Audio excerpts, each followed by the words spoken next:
Então, boa tarde a todos, né? Vamos dar início à defesa do trabalho de conclusão do tecnólogo em automação industrial na unidade acadêmica do CAP de Santo Agostinho, a ser defendido por o aluno Verne Moreira Chaves Filho, né?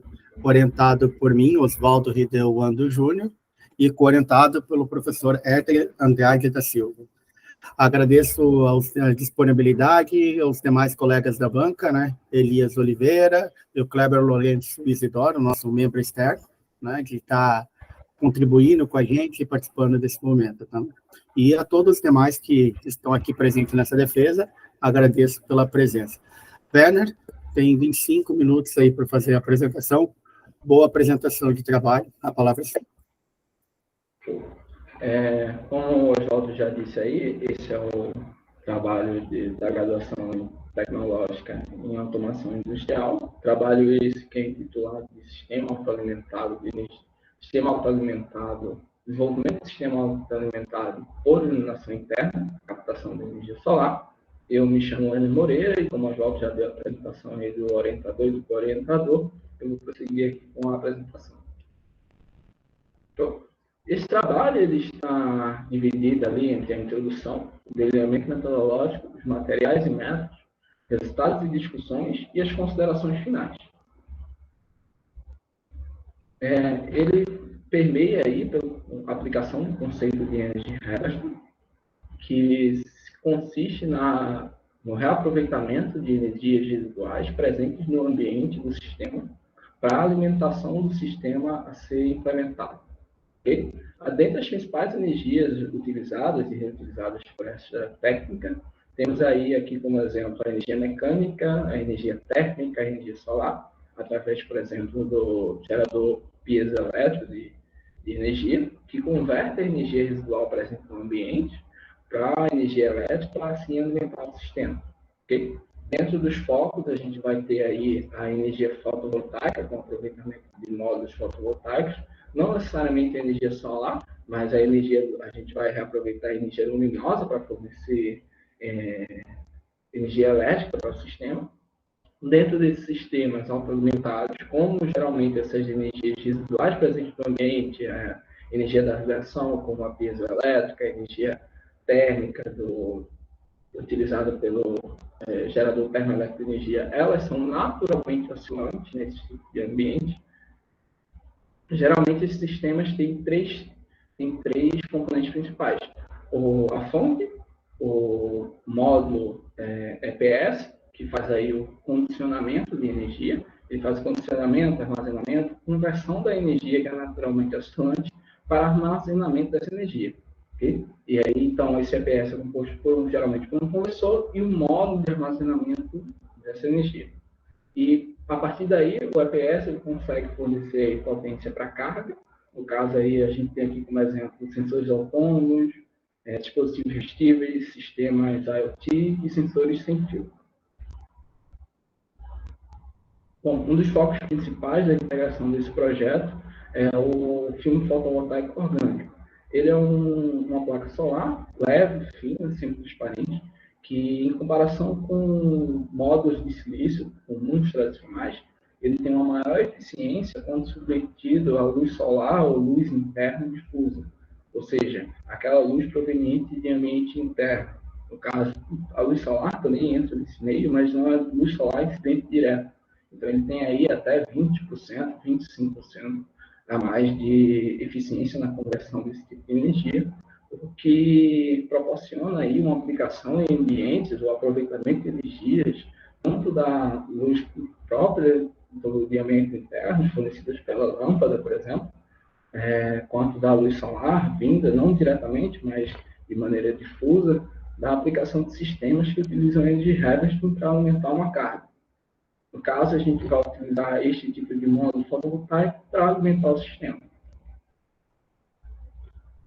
Bom, dentro disso, o objetivo geral do nosso projeto é o desenvolvimento, a fabricação e a validação de um sistema autoalimentado por filme fotovoltaico orgânico, que seja capaz de suprir com a demanda energética da fechadura eletrônica comercial, que foi escolhida ali para ser caracterizada como uma carga. Dentro disso, nos objetivos específicos de desenvolvimento, fabricação e validação dos projetos. Temos como objetivos levantar um portfólio bibliográfico através de uma visão sistemática da literatura a respeito do tema Energy Harvesting para sistemas autoalimentados, fazer o projeto do sistema de condicionamento de energia, que vai ser basicamente a maior parte do desenvolvimento do trabalho, vai ser esse sistema de condicionamento e armazenamento de energia, a fabricação desse sistema e a montagem e integração do sistema como um todo. E, por fim, a validação do sistema a partir de suas características de funcionamento e a análise dos dados que a gente possa encontrar com ele. Bom, dentro disso, aqui exemplificando como vai ser conectado o sistema, a gente tem um harvester, que é a fonte de energia que capta a energia luminosa vinda da energia luminosa presente no ambiente interno e gera para o EBS, que vai ser o principal foco do desenvolvimento, o módulo de armazenamento, que vai ser caracterizado aqui por supercapacitor, certo? Por possuir uma alta densidade de carga aqui e um alto vida útil também. E a carga que vai ser caracterizada por uma fechadura eletrônica comercial, que tem aí como seu consumo, a caracterização dela, 17 microamperes de consumo em standby, uma tensão aí nominal de 5 volts, e em acionamento dela tem 19 miliamperes de acionamento, o acionamento dura 4 segundos. Então, primeiramente, foi aí realizada uma revisão sistemática da literatura, utilizando o método PRONOC. É um método bastante conhecido e reconhecido no meio acadêmico, tá?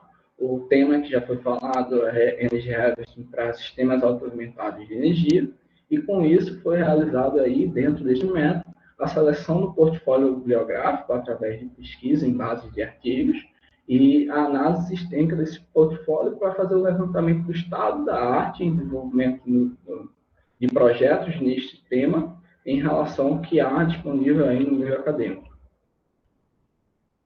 Bom, para fazer a seleção do portfólio bibliográfico, fizemos aqui o levantamento do banco de dados de artigos brutos, utilizando o Publisher Parish, é um programa de pesquisa de trabalhos acadêmicos, certo? Então, ele, através de uma ferramenta de filtro, ele faz a pesquisa.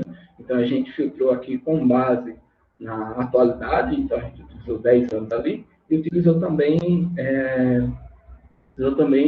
combinações de palavras-chave para pesquisar trabalhos nesse tema. Então, as palavras-chave foram organofotovoltaico e supercapacitor, buck boost e self-power, tá? Bom, pesquisando em 3 bases de artigos científicos já renomadas e conhecidas, chamadas as Scopus, a Web of Science e a Google Scholar, gerando uma base de artigos aí, de trabalhos brutos de 780 artigos geral. E a partir daí foi feita a filtragem desses artigos, primeiramente com base no título, utilizando aí um script em Python para auxiliar e, paralelamente, também fazendo a análise manual desses títulos para entender se está em conformidade, se esses artigos da base de artigos brutos estão em conformidade com o tema. E, posteriormente, aí, dessa filtragem de títulos, fazendo a leitura integral deles, a leitura integral de resumos desses artigos, para entender se eles... para entender em que tipo de portfólio a gente vai colocar eles. Então, foram divididos em 2 portfólios. O portfólio K, que é o portfólio ali com os artigos mais relevantes do tema. Então, os artigos no caso aí, com os 20% dos artigos, com 80% das citações totais da base de dados de artigos brutos. Então, cada artigo já vem ali com sua informação de citações que ele tem, portanto, sua relevância. Então, esses melhores foram selecionados para compor o repositório K, e o repositório P, ali, foi analisar os demais artigos contra seus resumos para compor o portfólio P. E a partir desses 2 foram selecionados ali, a partir dos resumos e da leitura integral de seus títulos, os artigos foram selecionados para compor o repositório final, tanto artigos com alta relevância, quanto artigos do repositório P com relevância menor, porém com contribuições e muita semelhança com o desenvolvimento do projeto. E contribuições no mesmo nível. Okay? O repositório final ele teve 27 artigos, sendo deles 15 selecionados ali, lidos integralmente, e 8 selecionados para compor o estado da arte, com base tanto na contribuição para o tema, que o artigo revela, quanto com a singularidade e auxílio no desenvolvimento do projeto. Então, a partir aí da revisão bibliográfica de literatura e seleção do portfólio bibliográfico, foi iniciado o desenvolvimento do primeiro protótipo, que compõe aí o sistema EPS.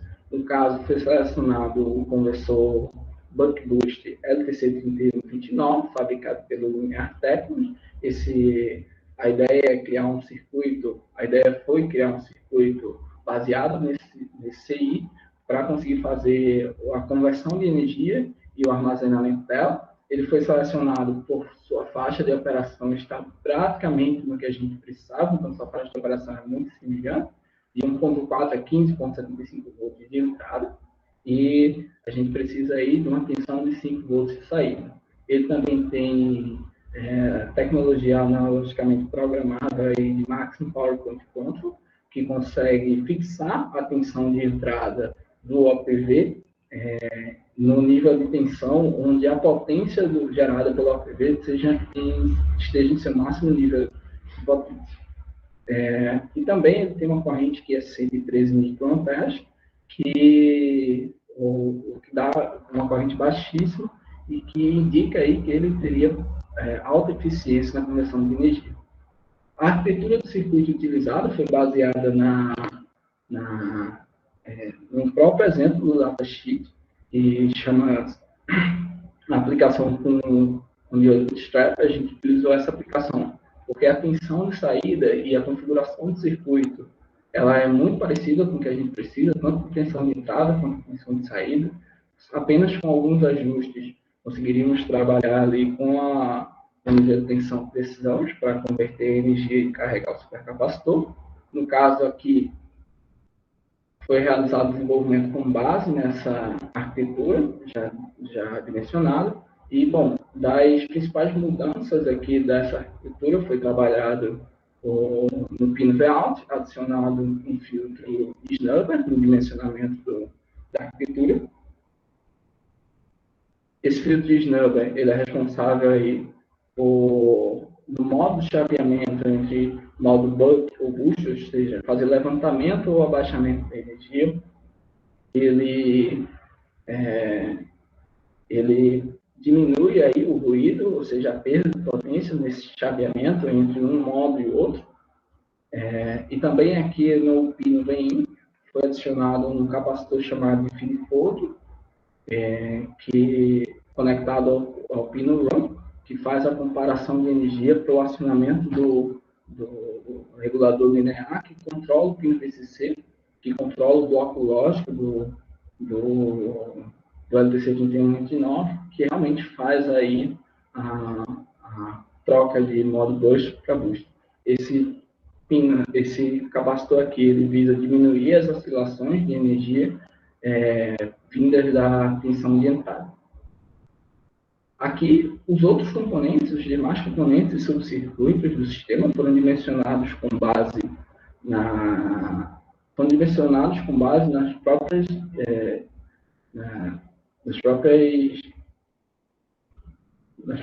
no que o próprio datasheet dizia.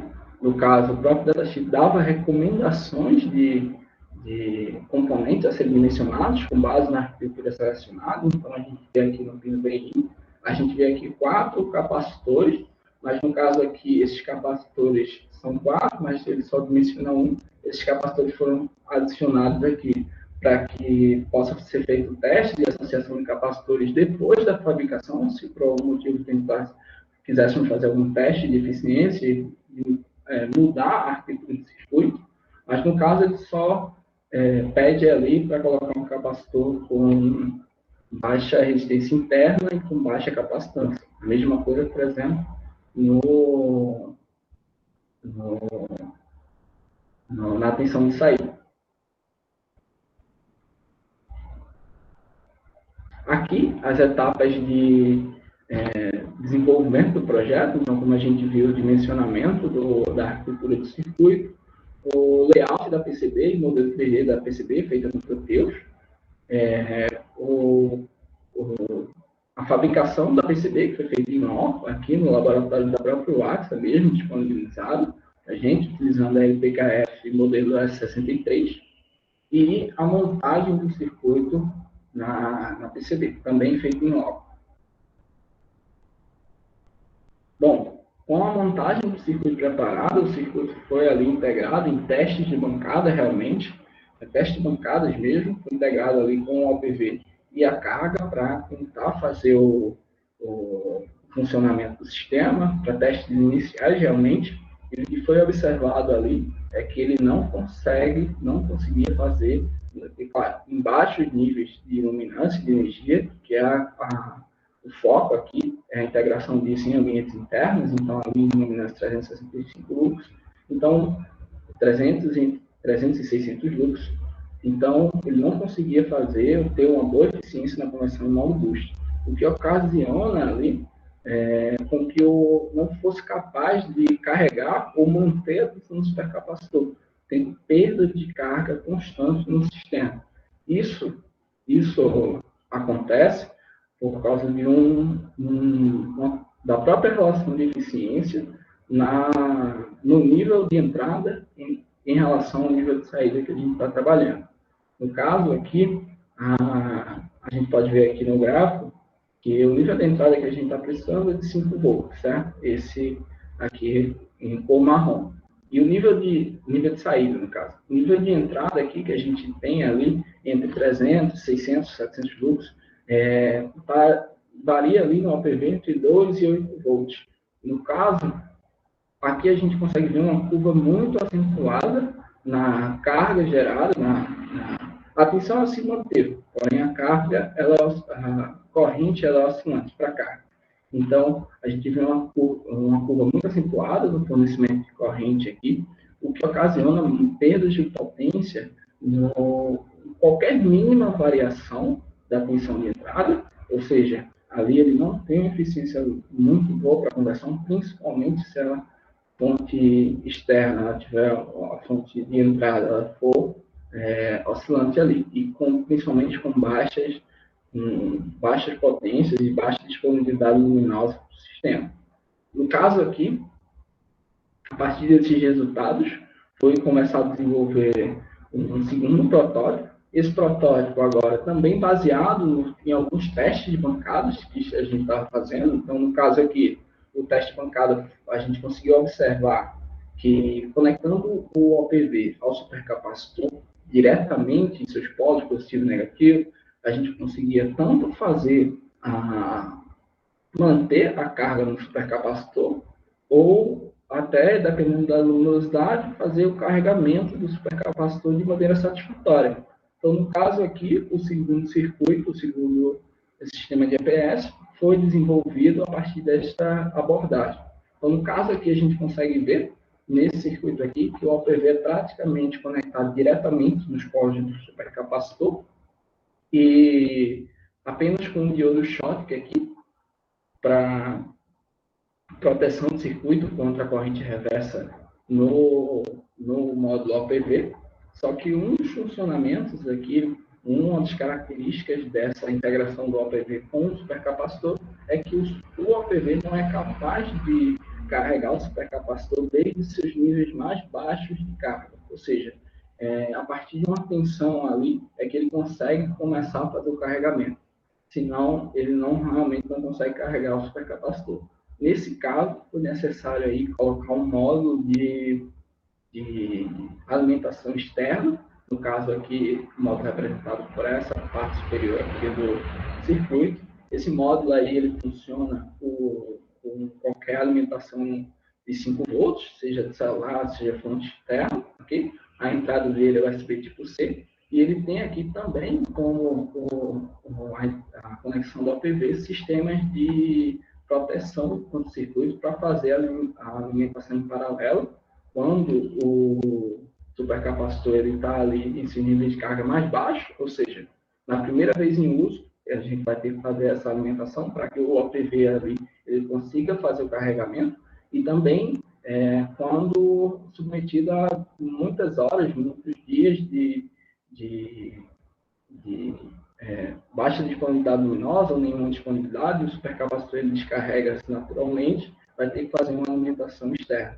Então, no caso aqui, esse sistema de alimentação ele tem um regulador linear com resistor shunt para fazer a proteção e também um diodo Schottky para fazer a proteção contra corrente reversa na fonte. Beleza? Bom, a partir daqui, do carregamento do supercapacitor, é colocado um conversor boost, que faz aí a elevação da tensão de 0,9 a 5 volts de tensão de entrada para 5 volts de tensão de saída. Então, a partir disso, independentemente da tensão do supercapacitor, é claro, chegando a certo nível, ela não consegue mais carregar o sistema, mas ali, mesmo se a tensão estiver menor que 5 volts, ainda assim vai garantir um nível de tensão suficiente aqui para carga constante para alimentar a carga. Então, que no caso aqui é a saída para a fechadura. Bom, também foram seguidos os mesmos processos de desenvolvimento, de fabricação e desenvolvimento do projeto. No caso aqui é o modelo da PCB e o projeto 3D da PCB. E aqui já é ela montada e fabricada, né, pela IKF também, e ela aqui já integrada com a fechadura e já instalada nela.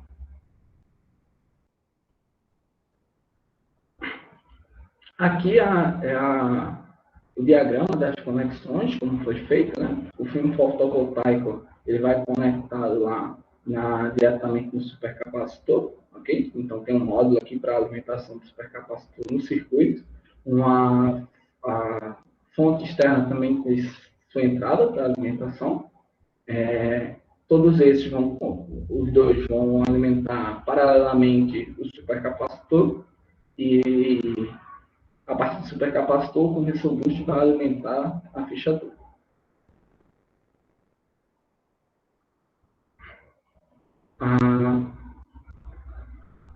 Com a integração da carga com o sistema EPS, foi desenvolvido um sistema aqui para a gente fazer a prova de conceito, ou seja, submeter o funcionamento da fechadura do sistema como um todo a um ambiente real. Então, a ideia aqui foi o desenvolvimento de um quadriculário, no caso, já projetado em logo para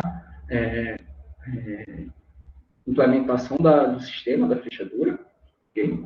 E a ideia aqui é que, por exemplo, a ideia inicial aqui foi que a gente fizesse o sistema de acesso de chave da própria UAC, realmente, dos laboratórios lá, que hoje no apoio acadêmico ele é utilizado um quadriculário comum, só pendurando as chaves, mas não tem nenhum tipo de controle de acesso às chaves. Então, a gente teve essa ideia inicialmente, e aqui foi desenvolvido o quadriculário e instalar no sistema tanto os módulos quanto a fechadura, com o sistema EPS carregando a fechadura. E aqui a gente consegue ver as etapas e como é que foi o resultado final dela aqui. O EPS já instalado aqui na fechadura e no quadriculário. A partir disso, a gente consegue colocar ela no ambiente real de operação. Então, a gente colocou ela para realmente ser testada, a prova de conceito dela, fazendo medições das grandezas energéticas suficientes para a gente conseguir caracterizar o funcionamento dela quanto a consumo, acumulação de carga, carregamento e descarregamento, qual o tempo de operação. Então, as medições realizadas nela foi a corrente de entrada do supercapacitor, a corrente de saída do OPV, a tensão do supercapacitor, a tensão dos OPVs, o consumo da fechadura e a iluminância. Essas tensões, esses valores foram medidos através de um multímetro digital, também com auxílio de alguns multímetros comuns, mas menores, mas o principal utilizado foi esse multímetro aqui, de 6 dígitos da Keysight. e como foi realizado o processo de operação de testagem desse sistema. Bom, a partir dessas grandezas, essas grandezas foram medidas durante aí um tempo de 7 dias, o clavicular aqui, alocado aqui no ambiente interno, no caso é residencial, certo? E essas grandezas foram aferidas 3 vezes ao dia, durante esses 7 dias, e durante aí, cada medição, cada intervalo de medição dessas grandezas, foram realizados 3 acionamentos da fechadura.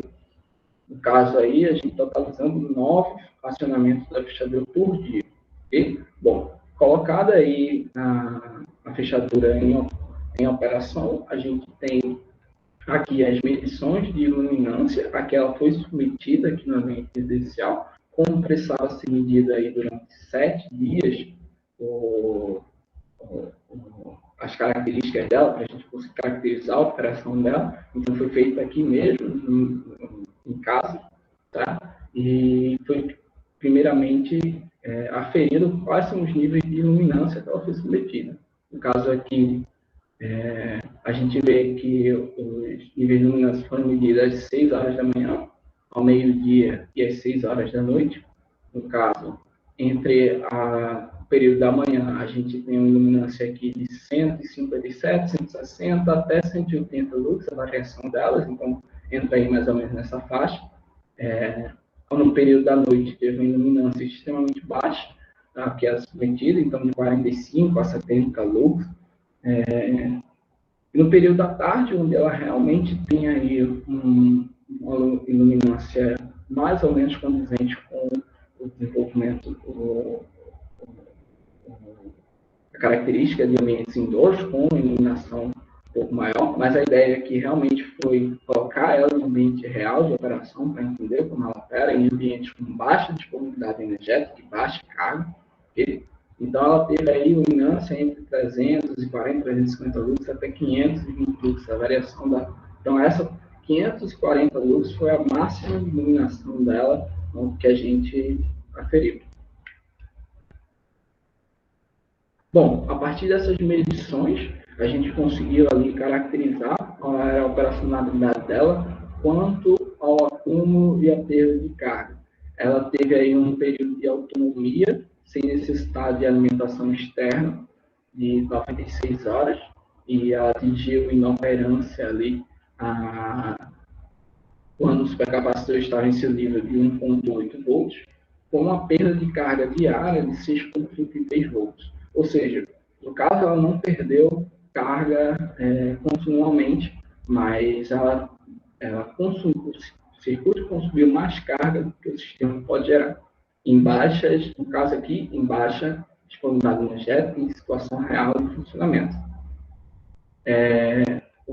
A perda de carga diária foi de 6,33 coulombs, então no quarto dia aqui de operação, é claro que foi dada uma carga inicial do supercapacitor, uma radiação do sistema, até mais ou menos ali seus 5 volts de operação, então 4,3, 4,4 volts de operação, e ele chega aqui em seu déficit de carga de 46 coulombs, no quarto dia de operação, então realmente foi 96 horas de operação do movimento dela, e a partir disso foi dada uma nova recarga nela para continuar as medições do sistema. Aqui foram medidas consumo de carga de cada componente ou de cada ação dentro do circuito, por exemplo, o consumo de acionamento, que foi responsável ali pelo consumo de 20% da carga total consumida pelo circuito durante esses 7 dias. O consumo do próprio supercapacitor, baseado na sua resistência interna equivalente, foi responsável aí por 31% do consumo de carga. O consumo da fechadura em standby, okay? E o consumo do boost, o próprio consumo de perda de potência do boost no final, foi responsável aí por uma parcela bem significativa do consumo de carga, foi 39% do total de carga acumulada. Bom, aqui foi possível, a partir daí, a gente conseguiu fazer a caracterização das funcionalidades técnicas dela. Então, caracterizamos todas as etapas de funcionamento e disponibilizamos uma ficha de informações do sistema, para carga acumulada, quantidade de carga acumulada, intervalo entre recarga no ambiente indoor, no caso aqui, só tiveram 4 horas de carga diária, ou seja, as 4 horas entre meio-dia e 4, 5 horas ali da tarde, ela teve ali, conseguiu carregar o supercapacitor por causa da disponibilidade energética. A partir disso, a luminosidade já vai diminuindo rapidamente, até as 6 horas da noite, chegar a 50 lux ali, então o sistema já não é capaz de carregar o supercapacitor. E aqui a gente tem os vídeos dela em operação, no caso aqui uma visão mais ampla dela, mostrando aqui a integração dela com o quadriculário, e aqui a operação dela do sistema, fazendo o acionamento dela através da senha aqui.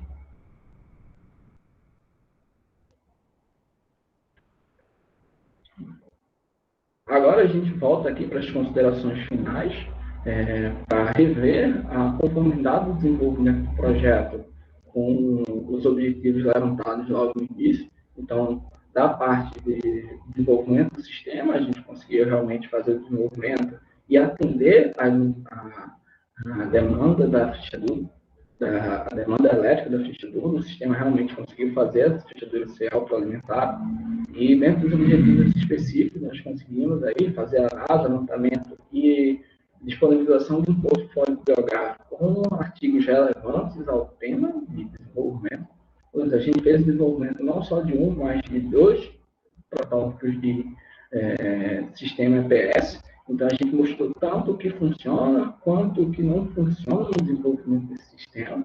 A fabricação e montagem que foi feita logo, por mim mesmo, e também a validação do sistema, através da integração, da disponibilização dele em ambiente realmente, em ambiente real de operação.